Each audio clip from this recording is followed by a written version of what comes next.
If you think women today are anything like your grandfather's wife, you're about to find out how wrong you are. Men need to understand this. The dating landscape didn't just evolve, it got reprogrammed. The woman sitting across from you at dinner tonight isn't built on the same operating system as the woman who raised your father. The interface might look familiar, the smile, the perfume, the small talk, but under the surface, it's an entirely different software version. Most men haven't updated theirs. They're still trying to run 1950s compatibility mode in a world that speaks Instagram and self-validation. That's why so many of you feel lost, frustrated, even gaslighted into thinking you're the problem. You're not crazy, you're awake. Here's a quick reality check. Ask a woman under 40 to cook something from scratch, not a 5-course meal. Just something simple. Chicken, rice, vegetables, no recipe, no YouTube. Watch what happens. Silence, panic, laughter. That's not really my thing. But then ask about what she expects in a man. 6 figures, 6 feet, emotionally available, confidence, protective, kind, strong but soft, leager but listener. The checklist grows longer every year, while the skill set on the other side of the table keeps shrinking. This isn't about nostalgia or wanting to rewind society to some black and white TV fantasy. It's about competence, adult-level competence, vanishing, while expectations skyrocket beyond logic. Our grandmothers didn't have iPhones or Uber Eats, but they had something far rarer today: value creation. They could turn nothing into dinner, stretch $1 into a week's groceries, and build families that lasted lifetimes. Now, too many can't boil water, but expect you to be their private chef, therapist, and financial advisor rolled into one. And the craziest part? Society tells them that's empowerment. This is the new reality. Modern men are waking up to a generation of women running a brand new script, while most men are still trying to play by rules that expired decades ago. You're not imagining the disconnect, you're living in it. And the faster you understand that, the sooner you stop blaming yourself for a system that was rewritten without your consent. You can feel it before you can explain it. Something between men and women has shifted. The balance that once kept attraction and respect alive has collapsed, and now everything feels like a transaction built on confusion. Modern culture told women to never settle, to demand more, to know their worth. It sounded empowering at first, until self-worth quietly turned into self-worship. Now millions truly believe their mere presence is a contribution, that being desired is the same as being valuable. Scroll through any social feed, and you'll see the pattern on repeat. I want a man who, followed by a fantasy resume that would intimidate a Fortune 500 executive. 6 figures, 6 feet, 6-pack, emotional intelligence, leadership, humor, patience. The list never ends. But what's being offered in return? Good vibes, sarcasm, independence. Somehow, that's supposed to be enough. Men feel this imbalance everywhere, not just in dating, but in everyday connection. It's like the social contract got rewritten in invisible ink, and only one side was handed the translation. Provision, protection, problem solving, those are still your responsibilities. Cooking, nurturing, appreciation. Those have become optional, even offensive. You try to make sense of it, to adapt, to play fair. But every concession drains a little more of your energy. I've seen good men bend themselves into silence just to keep peace. They lower expectations, accept chaos, tell themselves it's fine, times have changed, and hope that compliance will earn love. But peace never comes, because imbalance doesn't create harmony. It creates quiet resentment that grows like rust beneath the surface. A man can give endlessly, but when his effort is met with entitlement instead of gratitude, his heart begins to harden. And when he finally speaks up, he's labeled controlling, insecure, toxic, as if accountability itself has become an act of aggression. This isn't about bitterness. It's about clarity. It's about noticing what everyone pretends not to see: that reciprocity. The simple exchange of effort for effort has gone missing. We've replaced partnership with performance, respect with manipulation, and love with negotiation. The dating market didn't break by accident. It was designed to keep women validated and men exhausted. They're told they deserve everything. You're told to earn everything. That's why every modern man walks into a date wondering if he's being chosen or being assessed, if he's meeting a partner or auditioning for a role in someone else's fantasy. The imbalance isn't hidden anymore. It's in the air we breathe, and most men, whether they admit it or not, are slowly drowning in it, trying to convince themselves they can still breathe underwater. You start to notice the pattern, not through statistics or studies, but through stories. Real men, real pain, different faces, same exhaustion. One guy I worked with was a successful entrepreneur. Calm, generous, emotionally intelligent. His girlfriend of 2 years couldn't cook, wouldn't clean, refused to work, and yet carried a list of emotional demands like a customer filing complaints. Every week there was a new grievance, a new way he was not enough. He provided everything: stability, support, patience, but she contributed nothing except the constant reminder that he could be replaced. When he finally asked for balance, she called him controlling and walked away like she was the victim of his expectations. Another man showed me his ex's dating profile. She was 35, in debt, with 2 kids from different fathers, but her requirements looked like a job posting for a CEO. Over 6 feet tall, $150,000 a year, owns property, emotionally mature, no baggage, willing to travel, her own offerings, good energy and sarcasm. The irony would be funny if it weren't so common. It's not that these women are villains, they're products of programming. They were raised on a diet of validation and self-importance, told they were queens, never told they had to build a kingdom. And the men who date them are trapped in the fallout, punished for being providers, shamed for having standards, guilted for wanting reciprocity. Every story sounds different, but ends the same way. The imbalance turns love into labor, and the man begins to disappear inside the relationship he built. You can see it in his eyes, the quiet fatigue of someone who's given everything just to earn peace that never arrives. He's not angry, he's empty. And that emptiness is the cost of pretending that one-sided effort can still create partnership, because the truth is, it never does. When you start connecting the dots, you realize none of this happened by accident. The imbalance didn't appear overnight. It was programmed. Slowly, intentionally, one message at a time, one movie scene, one TikTok soundbite, one headline disguised as empowerment.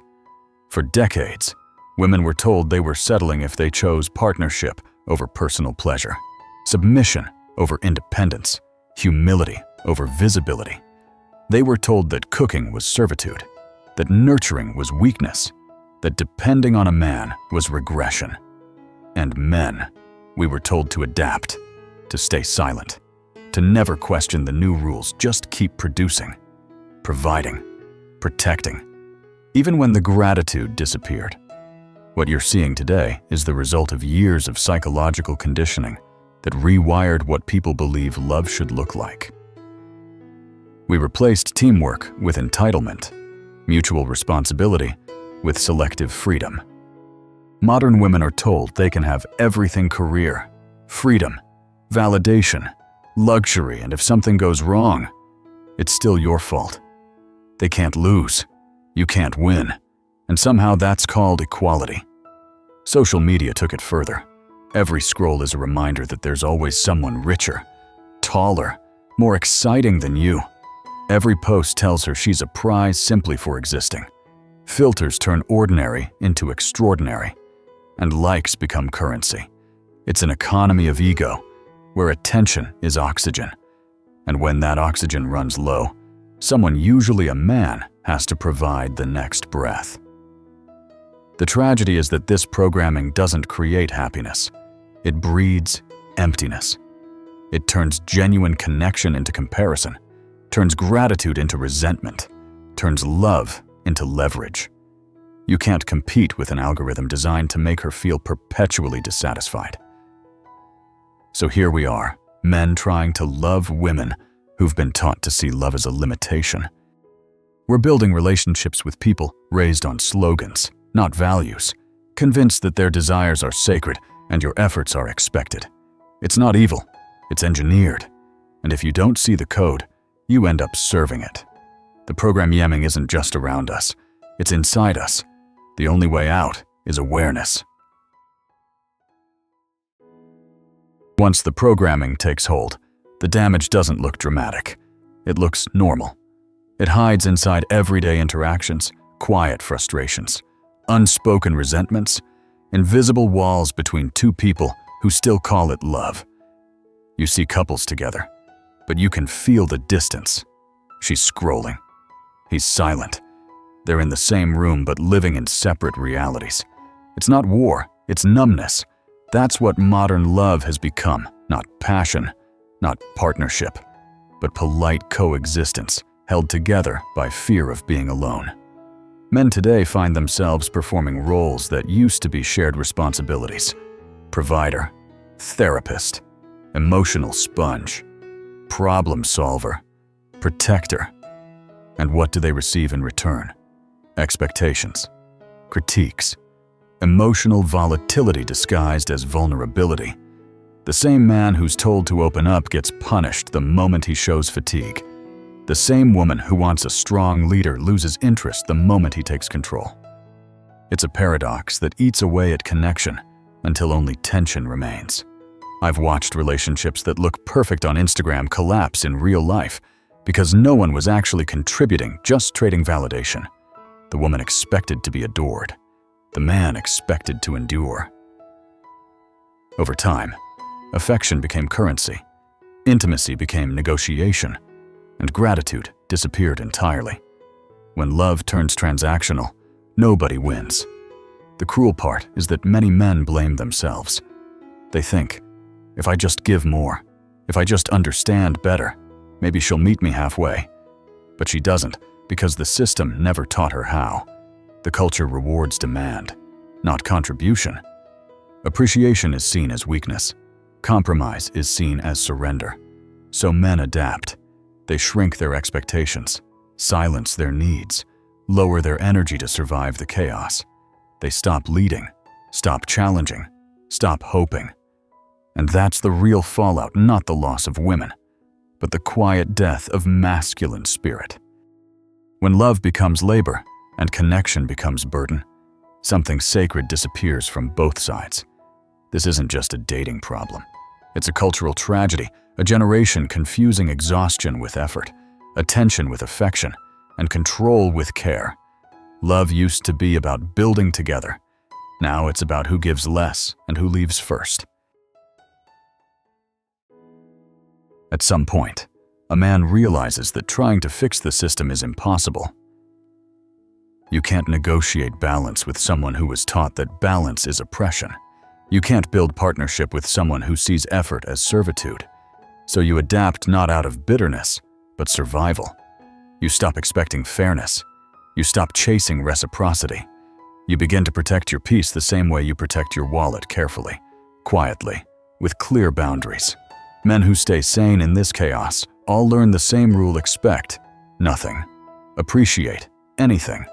Not because you've given up, but because it's the only way to stay grounded when every standard you hold is called toxic.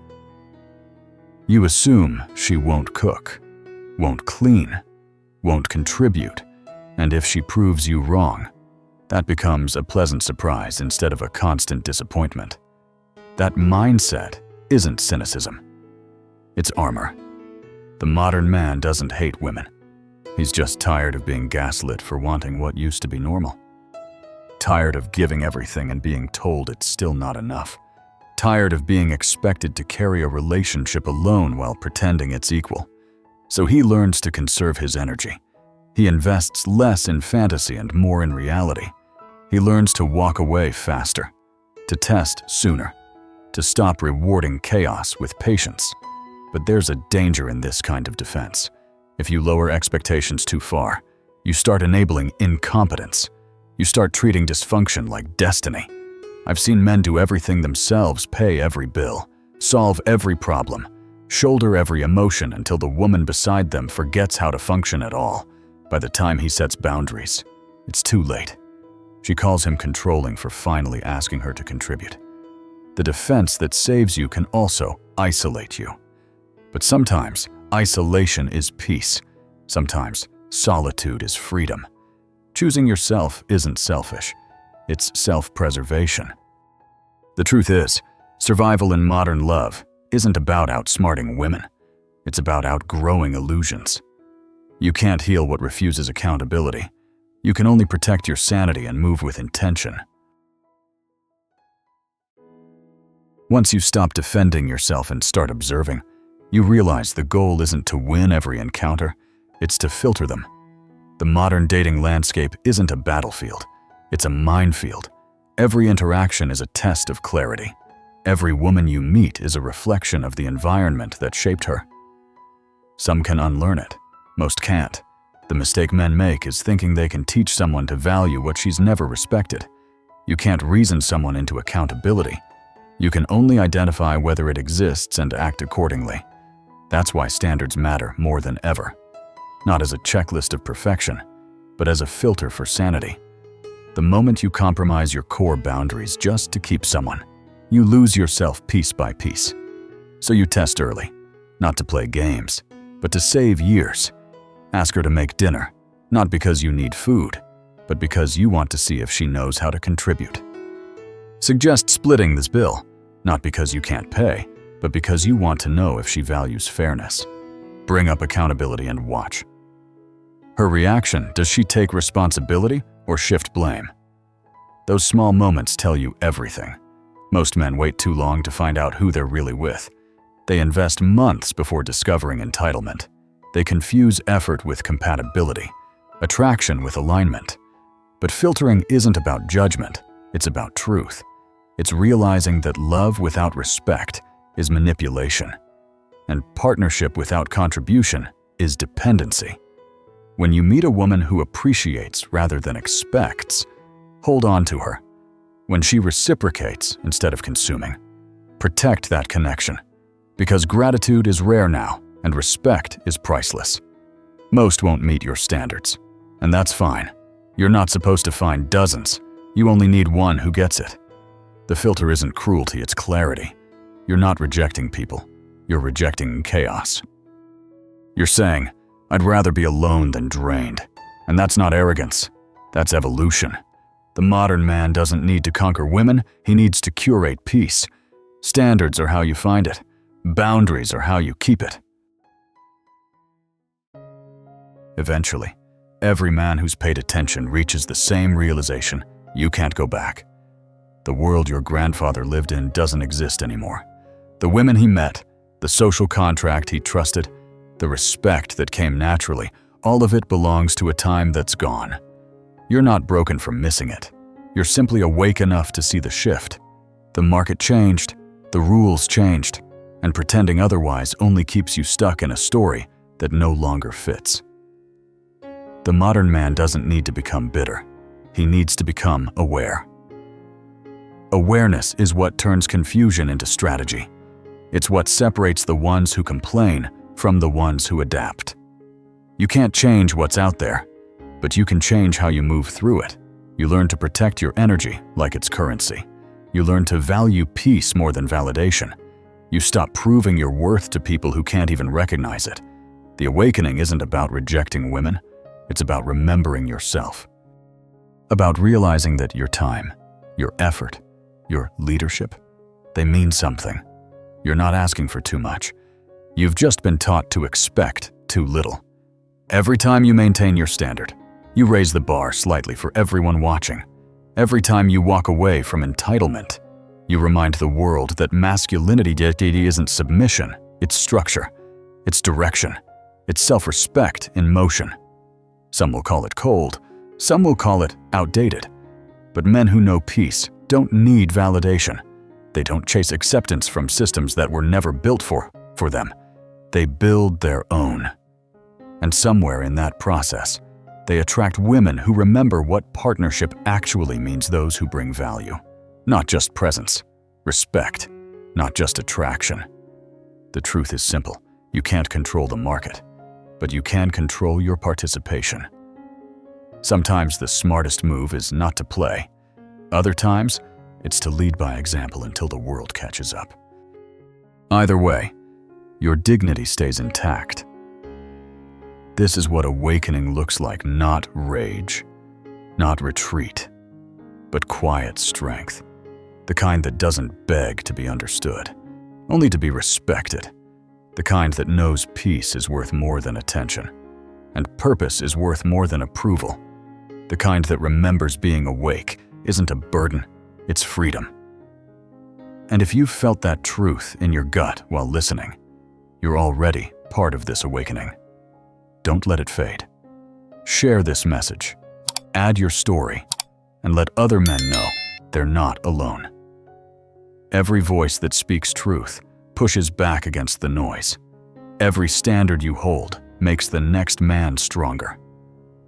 So drop your thoughts below. What have you seen change? What have you learned to protect? And what does being awake mean to you?